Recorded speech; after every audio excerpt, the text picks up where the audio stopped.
The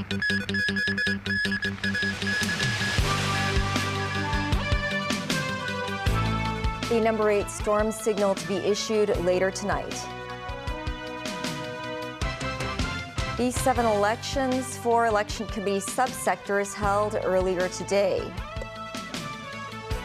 And Japanese Prime Minister Shigeru Ishiba is going to step down.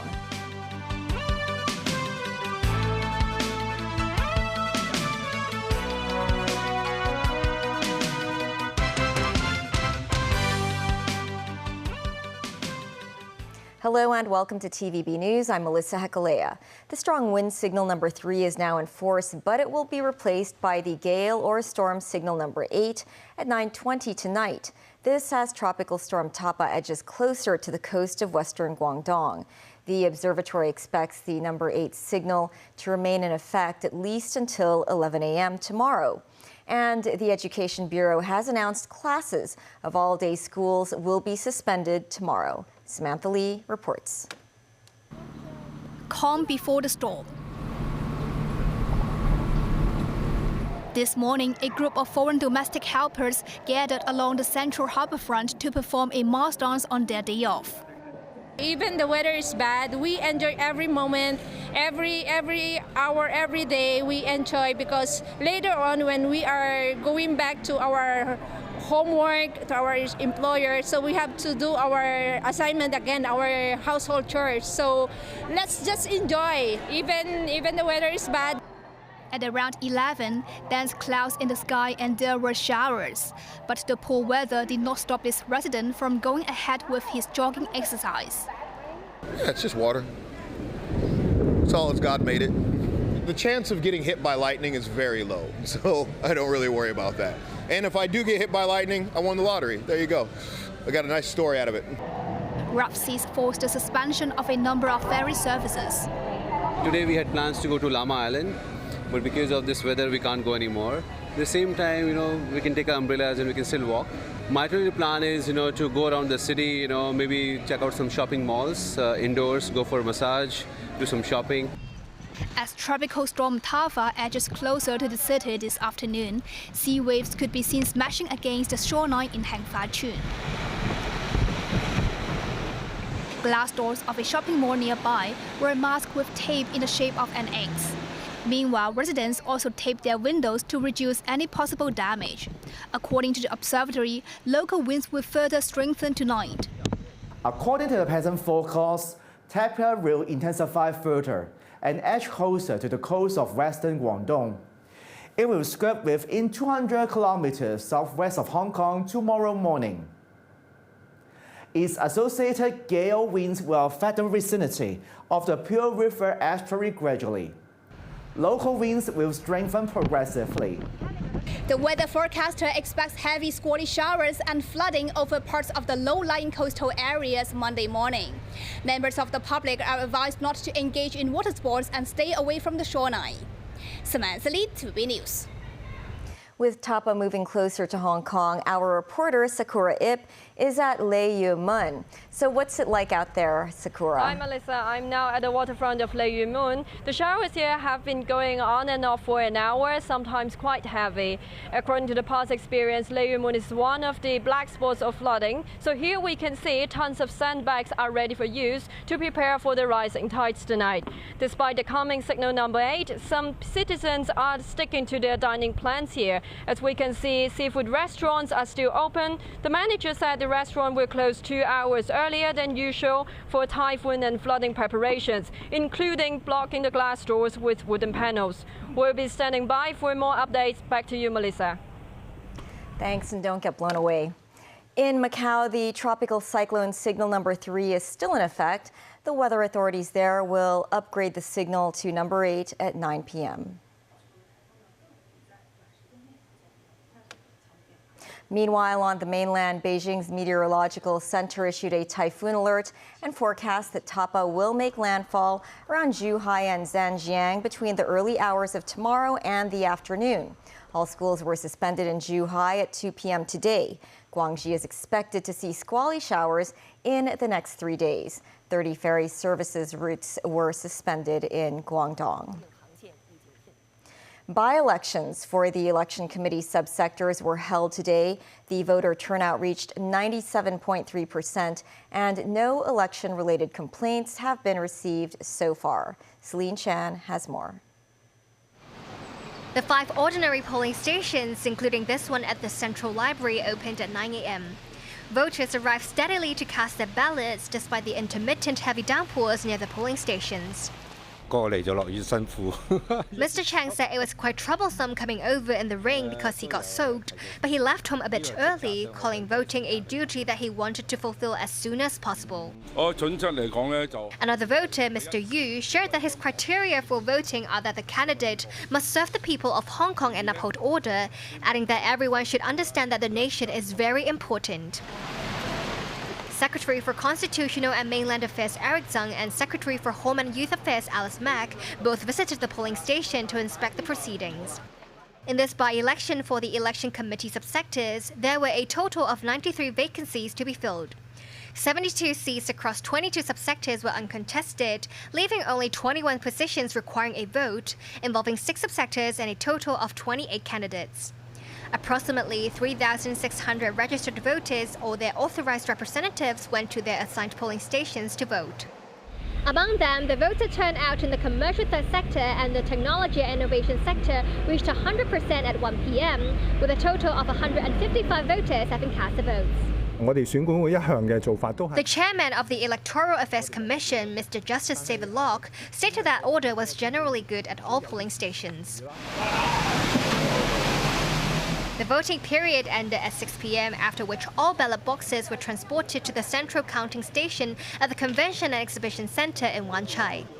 The elected members, together with the rest of the 1,500 election committee members, will be responsible for nominating candidates in the Legislative Council election to be held in December and for electing the 40 lawmakers of the election committee constituency. Additionally, the functions of election committee members include nominating candidates for the chief executive election and electing the chief executive. Celine Chan, TVB News. The organizer of the Hong Kong International Hot Air Balloon Festival canceled all activities on the final day of the event. They said they would offer full refunds for all ticket holders to express their apologies. On its website, the organizer said all activities will be canceled on the last day because of the adverse weather. As of 4 p.m., the Consumer Council recorded 263 complaint cases against the Hong Kong International Hot Air Balloon Festival.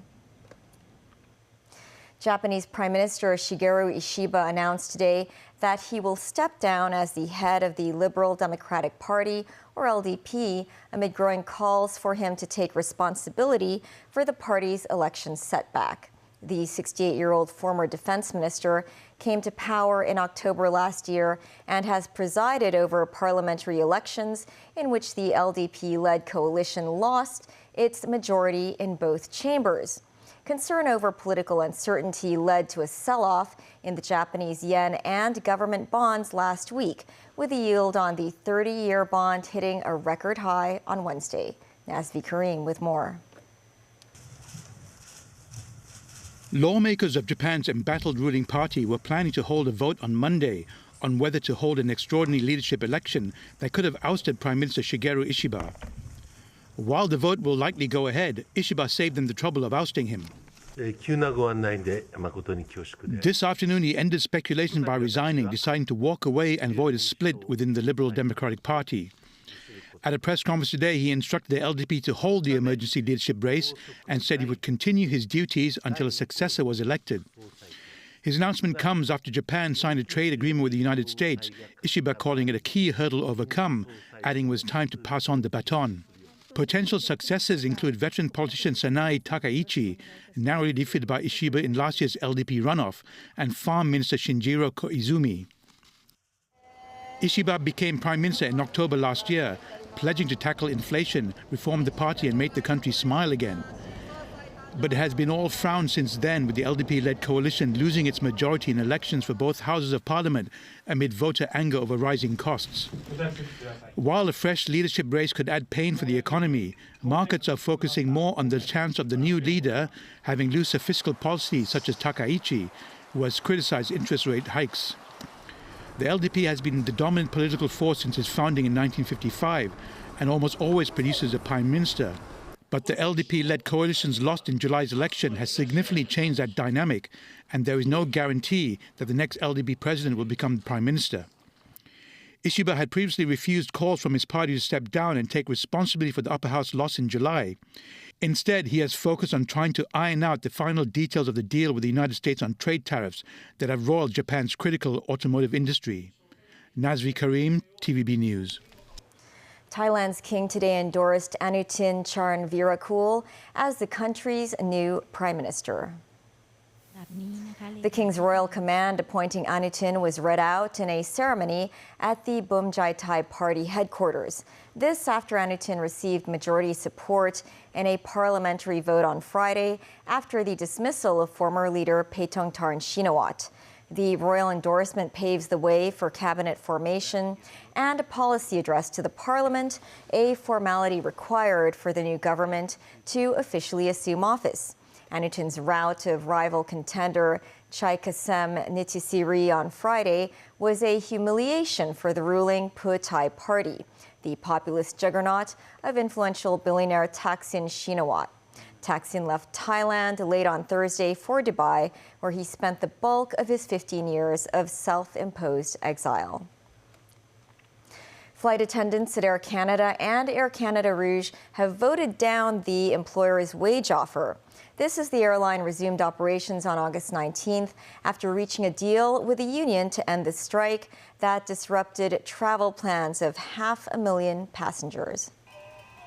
The tentative 4-year wage agreement that Air Canada and the Canadian Union of Public Employees had agreed on would have added up to about a 20% wage hike for entry-level attendants and 16% for those with more experience.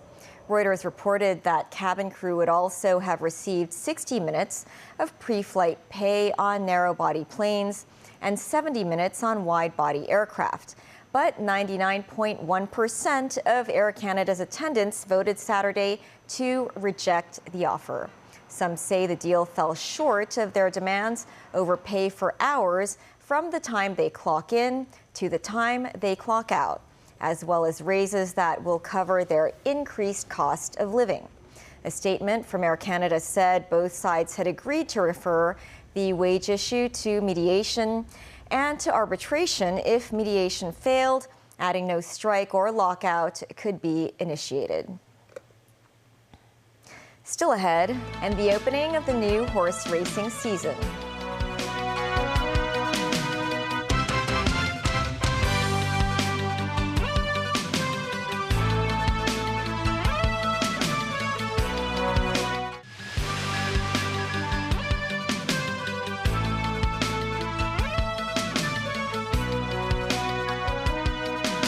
The 2025-26 horse racing season began today. A total of 10 races took place at Sha Tin Racecourse. 43,000 people packed into Sha Tin and Happy Valley racecourses. The races started at 1 p.m. with the Hong Kong SAR Chief Executives Cup being the competitive highlight. The city leader John Lee struck the gong to herald the start of the new racing season. Every racing fan received a racing calendar for free. Today's events drew a large crowd despite the poor weather. Some spectators were grumpy as the Jockey Club did not let them in amid heavy rain about 10 minutes before the scheduled opening time. Overseas, British police scuffled with protesters outside Parliament and arrested hundreds of demonstrators who defied a ban on the group Palestine Action. Police say they were kicked and spat at as they tried to make arrests. More than 400 were detained. The group has been banned by the UK government after activists broke into an RAF base and vandalized planes. Between 1,000 and 2,000 demonstrators gathered in central London to denounce their government's criminalization of the group. The police moved when within minutes, some demonstrators didn't struggle as they were dragged away with their bodies limp in silent protest. Others resisted and fights broke out. Some were arrested on assault charges. The snapped traction cable may be the cause of a streetcar accident in the Portuguese capital, Lisbon, that killed 16 people on Wednesday. That's according to experts who have spoken to Reuters. Portuguese authorities are still investigating the incident, saying the probe may take up to 6 weeks. Locals and tourists placed floral tributes near the site of the deadly derailment that also injured 21 others. Police say that 11 of those killed were foreigners, 3 Britons, 2 South Koreans, 2 Canadians, and 1 each from France, Switzerland, Ukraine, and the U.S. The traction cable helps the streetcar maintain a safe speed. If it had snapped, the car would have taken a bend too fast and toppled over. A key tourist attraction in Lisbon, foreigners and locals continue to use the streetcars days after the accident. That's the news. Thanks for watching. Stay safe, stay dry.